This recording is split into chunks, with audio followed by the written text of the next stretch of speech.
Bom, então, boa noite. Sejam bem-vindos ao Centro Espírita. Quem esteja pela primeira vez, esperamos que se sintam completamente à vontade. Estamos numa casa normal, vamos falar de Espiritismo. Como a Amélia disse, vamos abordar um tema, tentar enquadrá-lo dentro daquilo que é a nossa vida, cada um tentar retirar para si o que vamos aqui falar e enquadrar esse tema então de uma forma espírita. Hoje o tema que preparei foi bens materiais e bens espirituais. Quais devo escolher? Não é? Sem dúvida, a certa altura nós ficamos divididos com quais escolher, se os materiais ou os espirituais.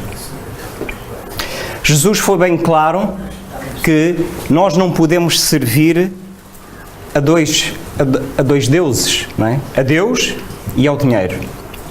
De facto, temos que optar. A escolha é sempre nossa, temos o livre-arbítrio, temos muitas reencarnações em cima, já vivemos muitas vezes, estamos nesta, vamos continuar a viver e a escolha vai ser sempre nossa.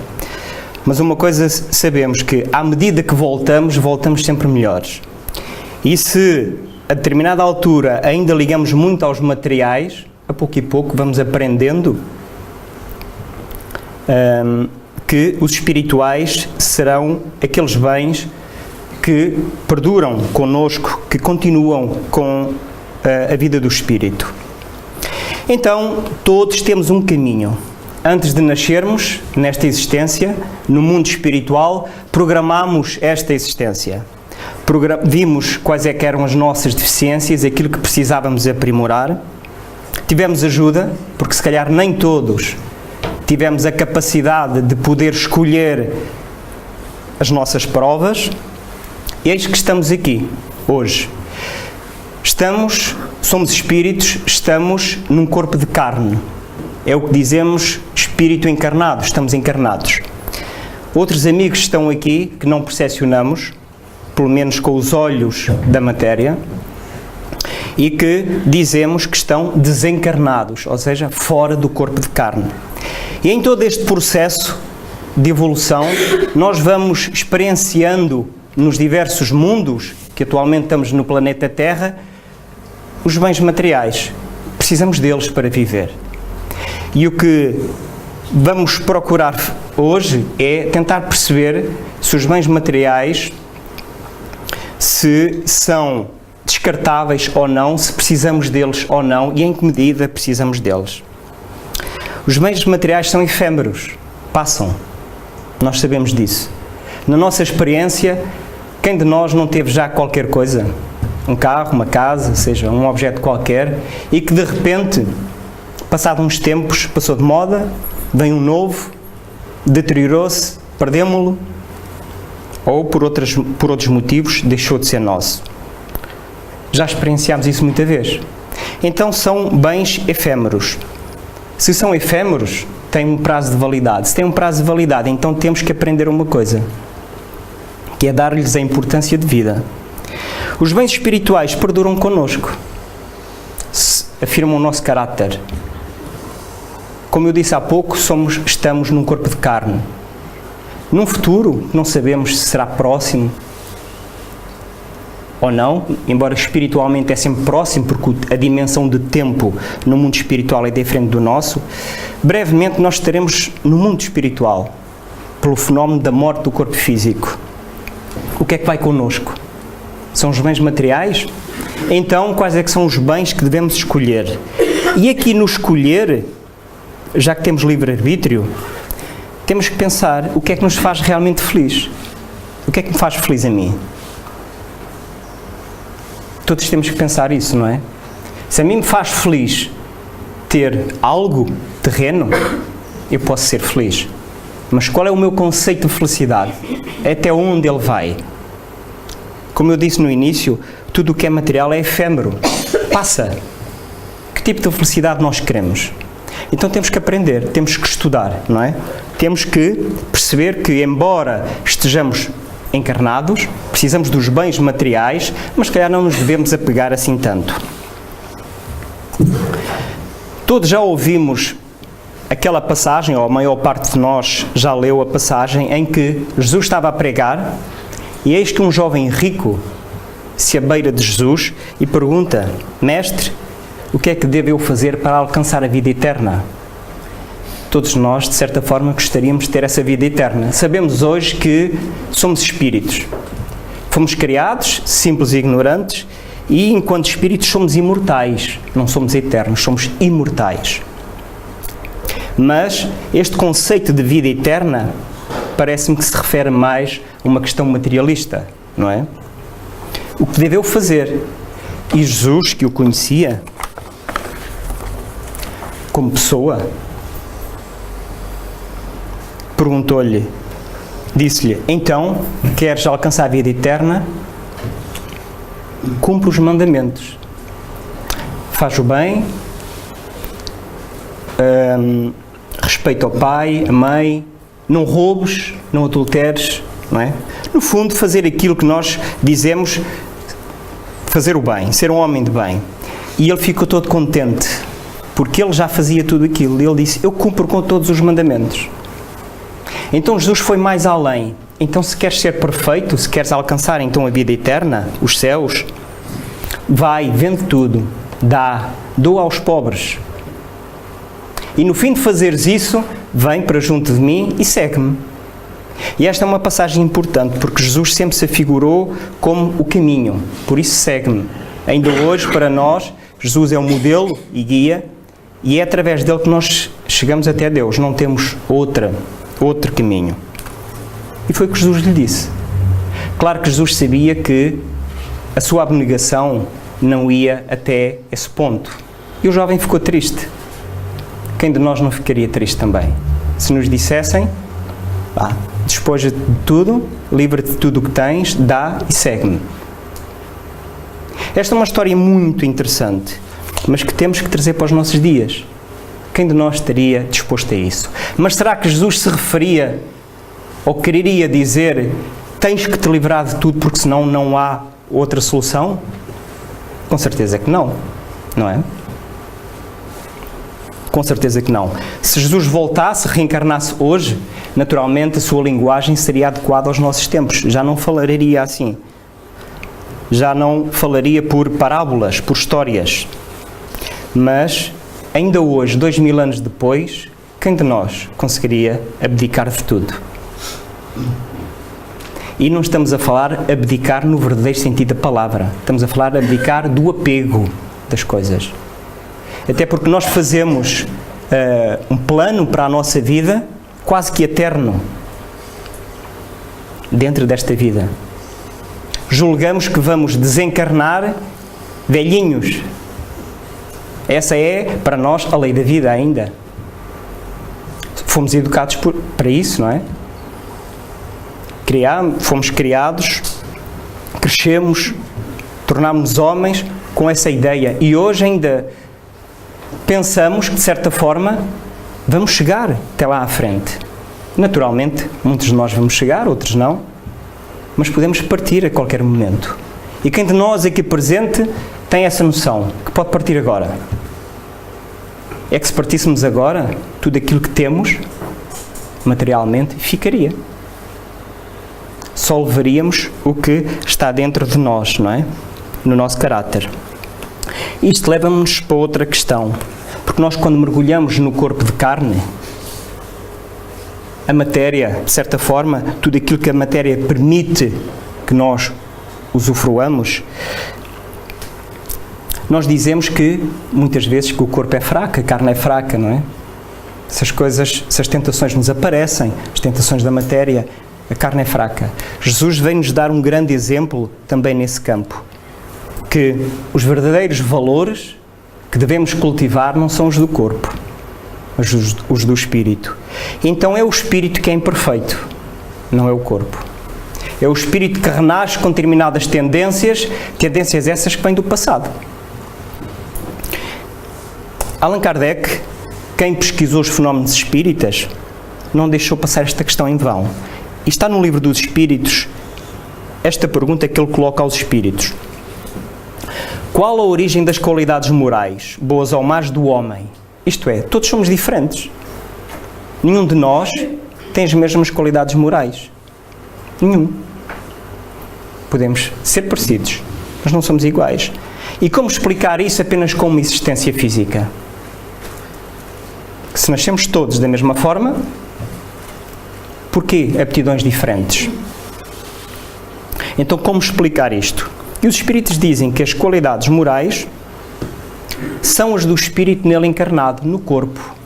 Então, se o corpo nasce, o espírito já existia antes do corpo nascer. Se já existia, já tivemos outras vivências. E por isso explica hoje uns sermos melhores, termos aptidões diferentes, inteligências diferentes, moralidades diferentes, uns dos outros. E quanto mais puro é esse espírito, tanto mais propenso ao bem é o homem. Ou seja, à medida que voltamos, à medida que reencarnamos, ficamos melhores. No nosso estado, a pureza ainda não é possível, mas vamos nos aprimorando. E à medida que isso vai acontecendo, vamos nos tornando melhor. Sem dúvida, as nossas qualidades morais vão aumentando. No entanto, não podemos esquecer que ainda vivemos no mundo material. Deixamos-nos apegar, muitas vezes, à matéria, às coisas, não é? Isto não é preciso fazer, claro, não é? Basta nós termos autocontrole e não precisamos de andar com a carteira assim, fechada, não é? Porque até dá a ideia que a matéria, aquilo que ela nos proporciona, que é mau. Não. A matéria é boa. Se não fosse boa, Deus, com certeza, não nos teria proporcionado. Mas são as nossas tendências, as nossas ideias, que, não sendo as melhores, poderão fazer com que nos apeguemos mais ou menos. Então Allan Kardec volta a fazer uma questão. O uso dos bens da terra é um direito de todos os homens? Isto para tirar a limpo que a matéria é útil, não é? E já vamos ver mais à frente porque é que eu estou a incidir nesta questão. Será que todos temos o uso dos bens da terra é um direito de todos? Vamos ver o que é que eles respondem. Esse direito é consequente da necessidade de viver. Portanto, nós para vivermos precisamos da matéria. Não podemos cair em extremos, como há pessoas que cuidam mais do corpo do que do espírito e outras que cuidam mais do espírito e esquecem-se do corpo. Somos espíritos reencarnados. Então precisamos de cuidar das duas situações. Então a riqueza, a matéria, tudo aquilo que a matéria nos fornece é útil para nós. Há muitas pessoas que têm bens e que são excelentes pessoas, não é? Não podemos pensar que, apesar dos espíritos dizerem que a riqueza é uma das provas mais difíceis, já vamos abordar à frente, que o mal esteja nessa riqueza. Está em nós. Então, a riqueza é útil. A riqueza permite-nos o avanço, o progresso. Permite-nos, de acordo com o nosso livre-arbítrio, poder repartir, poder ajudar, poder participar na evolução. Nós somos co-criadores do mundo, somos responsáveis. Por isso renascemos aqui. Nós temos ainda uma ideia errada que renascemos para sofrer, mas não. Nós nascemos para ser felizes. Somos responsáveis pelo planeta Terra. Amanhã vamos voltar cá. Como eu o deixar hoje, amanhã vou encontrá-lo. É a lei de retorno, a lei de causalidade ou a lei de causa e efeito, não é? Tudo o que eu faço, eu vou colher. Tudo. Então, sem dúvida, a riqueza que é retirada da matéria é muito importante para nós. Lemos no Evangelho segundo o Espiritismo o seguinte: é sem dúvida a riqueza uma prova mais arriscada, mais perigosa do que a miséria, em virtude das situações e das tentações que oferece. Então, vamos ver. Não é, como eu disse, a riqueza que é um problema. São as nossas tendências. Aquilo que ela nos excita, nos incita a várias tentações, não é? Excita-nos o orgulho, a vaidade. Vamos ver o que é que eles dizem mais. continua a ser o laço que mais poderosamente liga o homem à terra. Aquela questão que eu pus no início, se de repente nós desencarnássemos, o que é que nós faríamos das nossas coisas? Onde é que estava o nosso pensamento, o nosso apego? Não é? Isto faz-nos pensar realmente em todos aqueles companheiros que já desencarnaram, que passaram para o mundo espiritual. Muitos tormentos poderiam ser evitados se fossem desapegados à terra, às suas coisas, às pessoas, às suas casas. Não é? E ao mesmo tempo que a riqueza, por um lado, é o laço que mais poderosamente liga o homem à terra, desvia-o daquilo que é a sua moralidade, não é? O Evangelho segundo o Espiritismo fala-nos também de uma outra situação, o esquecimento. Muitos de nós esquecemos-nos quando de repente passamos de um estado ao outro, como eles dizem, produz tamanha vertigem a riqueza que vemos quase sempre os que passam da miséria à fortuna esquecerem-se rapidamente da sua antiga posição. São os espíritos que nos dizem. Há uns anos, lembro-me de ouvir um estudo na televisão que uma grande percentagem de todos aqueles que tinham ganho nas grandes lotarias estavam na miséria.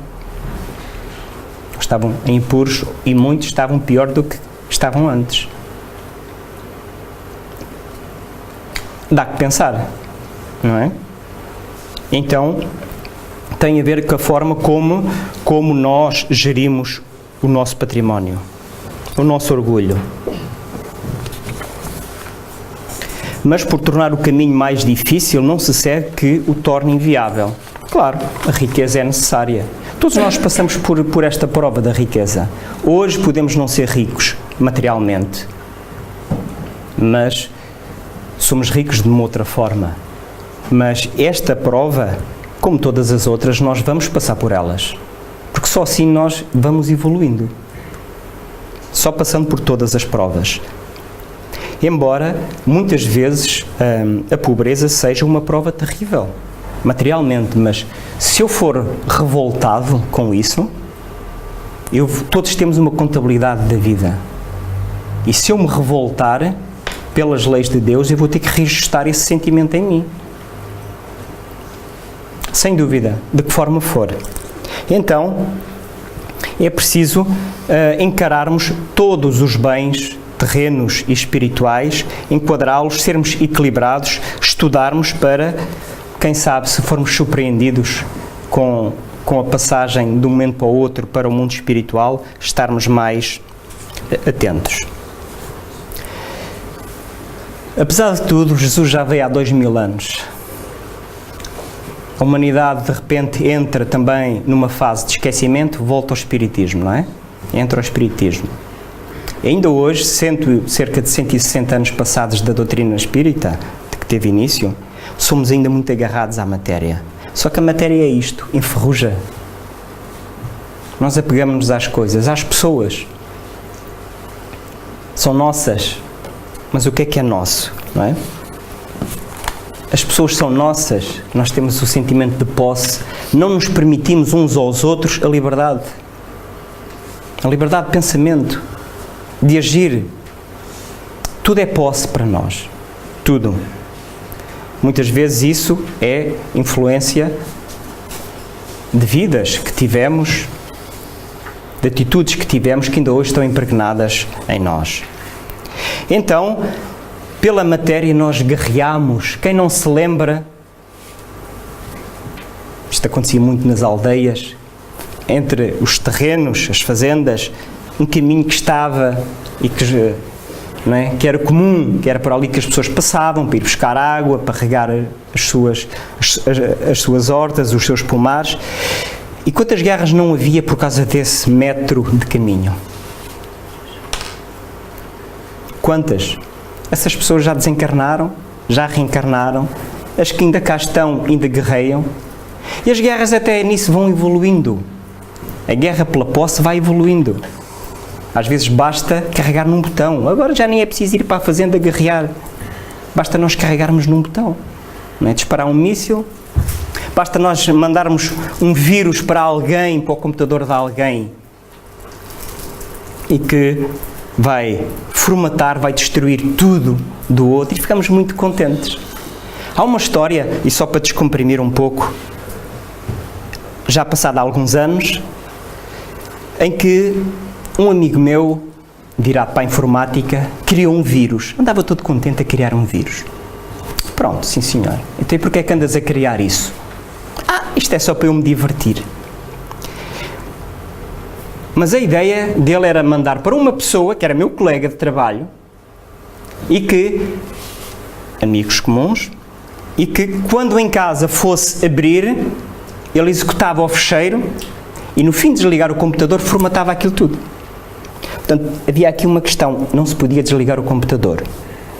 Ok, e eu disse, mas isso não se faz. Mas não tem problema, porque ele, como era todo virado para a informática, eu tenho forma de fazer um backup, uma cópia primeiro e depois reponho. Tudo bem.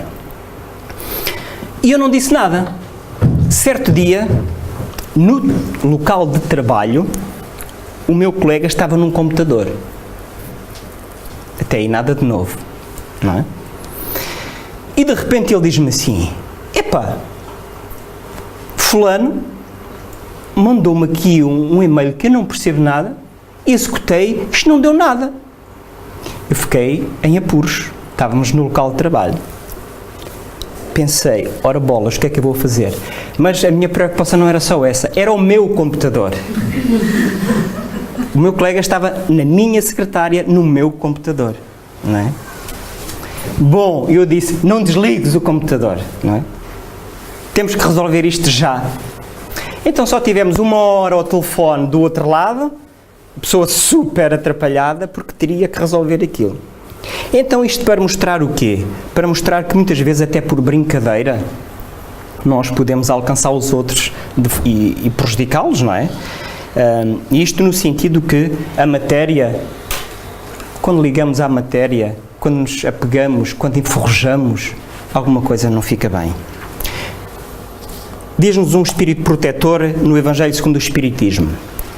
Quando considero a brevidade da vida, causa-me dolorosa impressão da vossa incessante preocupação com os bens materiais. Todos nós. Quem não se preocupa com os seus bens materiais? Há aqui alguém que não se preocupe?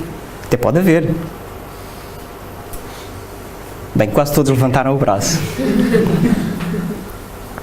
Isto faz-nos lembrar, estas preocupações demasiadas, faz-nos lembrar aquela parábola que Jesus contou do celeiro. Havia um homem rico que tinha os seus pomares, foi recolher frutos, recolheu tantos que não tinha onde pôr, mas podia repartir com aqueles que não tinham.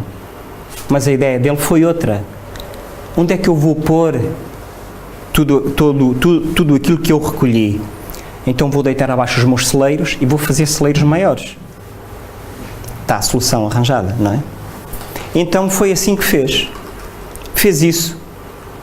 E ficou satisfeito no fim de estar tudo, ter apanhado tudo, ter arrumado tudo, e achava que podia descansar, não é? Já tinha trabalhado, tinha os seus mantimentos, não tinha com que se preocupar.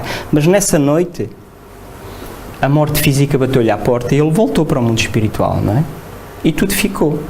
É apenas uma parábola. Parábola que Jesus falava a quem não o entendia e tinha que falar por história, não é? Mas que todas estas histórias, até durante muitos anos, muitas delas difíceis de entender, e que o Espiritismo vem retirar esse véu e vem-nos demonstrar, vem-nos ajudar a compreender tudo aquilo que Jesus nos dizia na altura. E continua, enquanto dedicais tão pouca importância e consagrais tão reduzido tempo ao aperfeiçoamento moral. Esta é que é uma grande questão.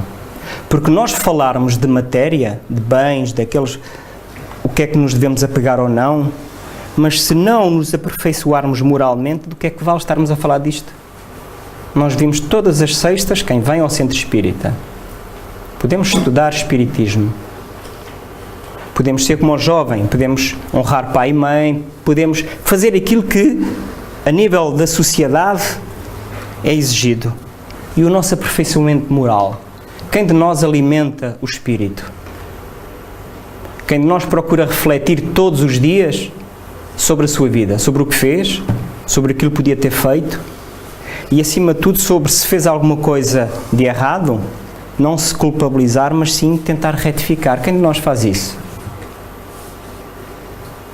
Mas temos que fazer, porque de repente a vida pode mudar o nosso padrão, não é?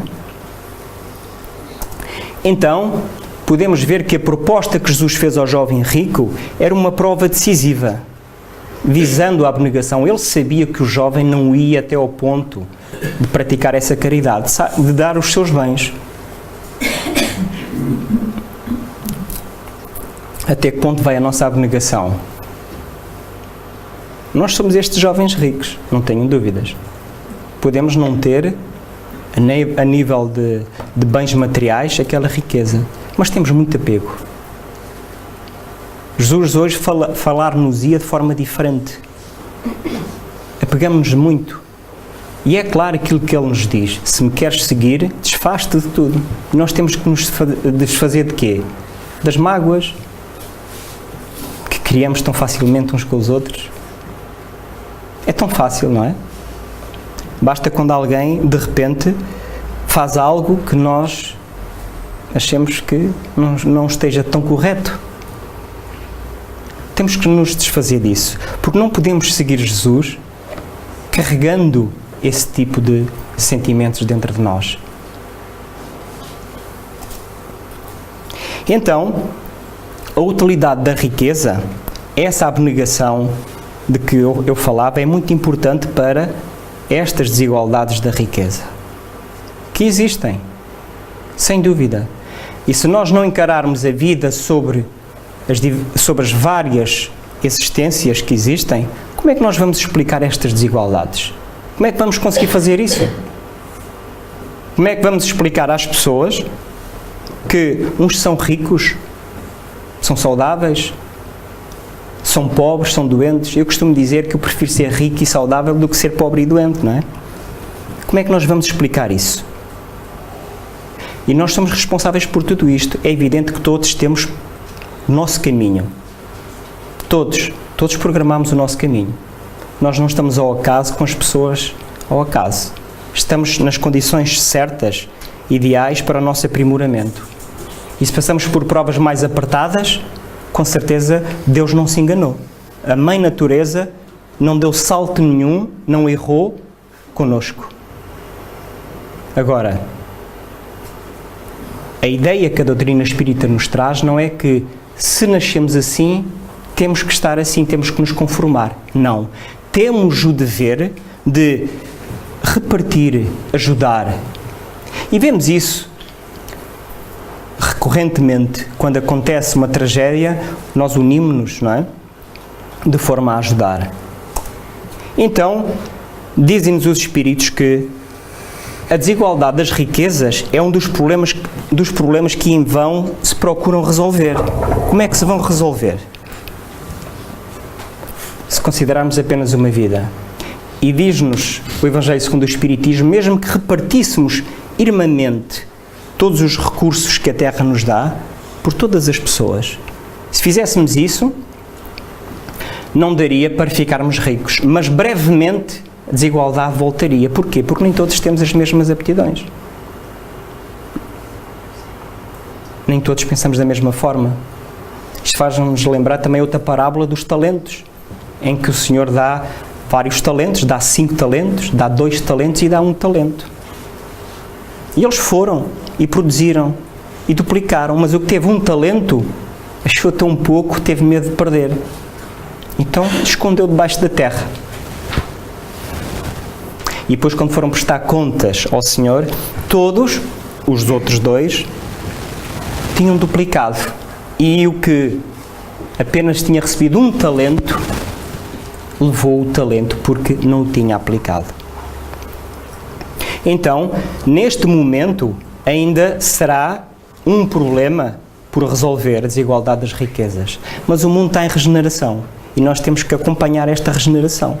Porque se não acompanharmos, se não nos aprimorarmos, se não estudarmos, se não procurarmos este conhecimento, esta evolução, quando voltarmos a renascer, iremos provavelmente, podemos ir para outro planeta de expiação e provas, um igual ao da Terra, e já vamos deixar a Terra para outros espíritos mais esclarecidos reencarnarem.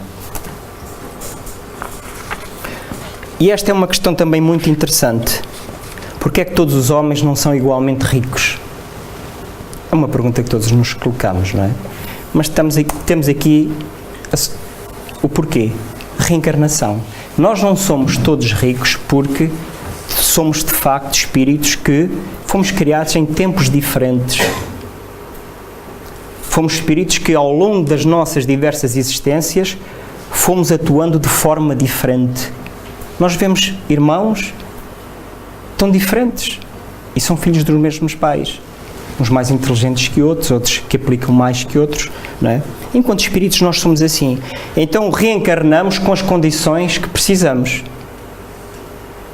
A aceitação mostra a gratidão perante Deus, que nos dá a oportunidade. E muitas vezes, quando temos dificuldades nas nossas vidas, quem é que nós acusamos? Já não estou a falar de acusar as pessoas que estão perto de nós, não é? Mas quando elas não têm culpa, quem é que tem? Nós acusamos a Deus, não é? Deus não é justo. Segundo, aquilo que nós achamos. Mas a reencarnação não é para nos castigar, é para nos dar a oportunidade de nos redimirmos, não é? E por isso, se nessa determinada existência estiver na nossa lei de causa e efeito, virmos com determinadas situações, viremos. Allan Kardec pergunta, no Livro dos Espíritos, qual é o objetivo da encarnação dos espíritos? Se nós perguntarmos isto fora do centro espírita, ou quem esteja pela primeira vez, porque é que nós nascemos? Eu ouço muitas vezes, nascemos para sofrer. Com certeza que todos ouvimos. Porque não conseguimos justificar as dissemelhanças entre nós. Então qual é que é o objetivo da encarnação dos espíritos? Seria mais fácil se Deus nos criasse logo perfeitos, não é? Achamos nós. Mas aí onde é que estaria o nosso mérito? E os espíritos respondem, Deus lhes impõe a encarnação com o fim de fazê-los chegá-los à perfeição. Então, isto dá-nos que pensar, não é?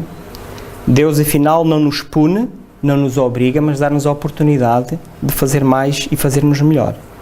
Então, com a reencarnação, temos uma perspectiva entre aquilo que é o mundo terreno e o mundo espiritual.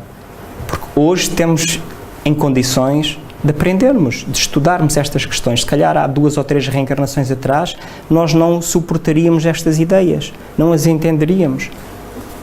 Como há outros irmãos nossos que atualmente não as entendem, não é? Então, começa a ficar mais fácil quando colocamos esta questão. Quais devo escolher? Nós próprios é que temos que saber quais devemos escolher, porque o homem não possui seu senão aquilo que pode levar deste mundo. É um facto.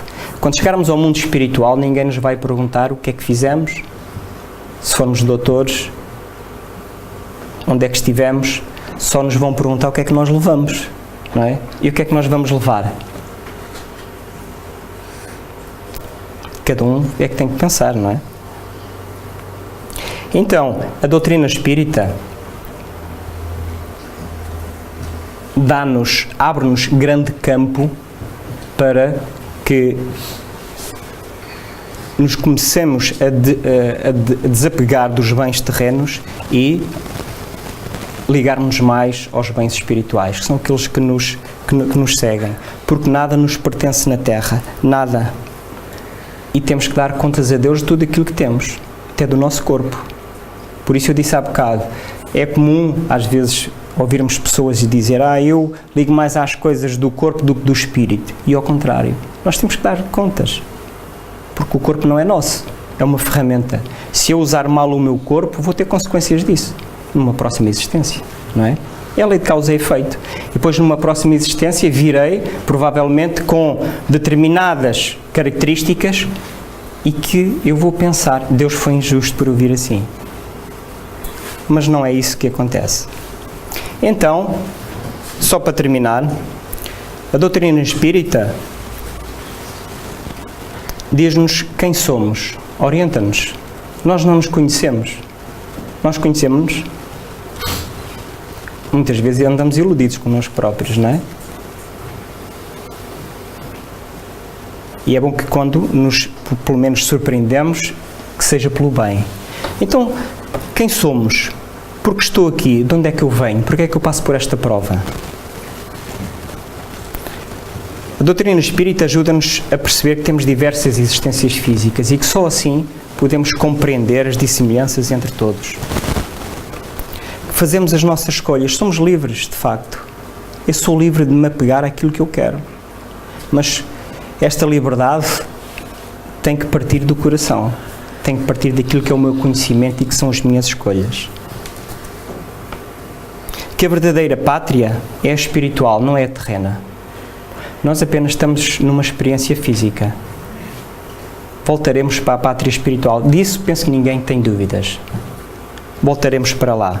E um dia vamos deixar de ter necessidade de reencarnar, não é?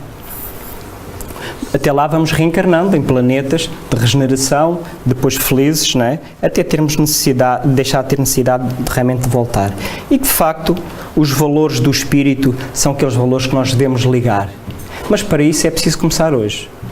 É preciso estudarmos. Normalmente quando falamos em estudar, pelo menos às pessoas que vêm pelas primeiras vezes ao centro espírita, e dizemos, já convém vir à sexta-feira, quando nos pedem ajuda, não é para virem ao centro espírita. Nós não fazemos adeptos, a doutrina espírita não faz adeptos, mas para criarem os valores morais. É importante, sem dúvida, tomarmos esta consciência. Esta foi a bibliografia que eu me servi para fazer esta palestra. Espero ter, de certa forma, contribuído para fazer, pelo menos, pensar qual o tipo de bem que nós devemos nos apegar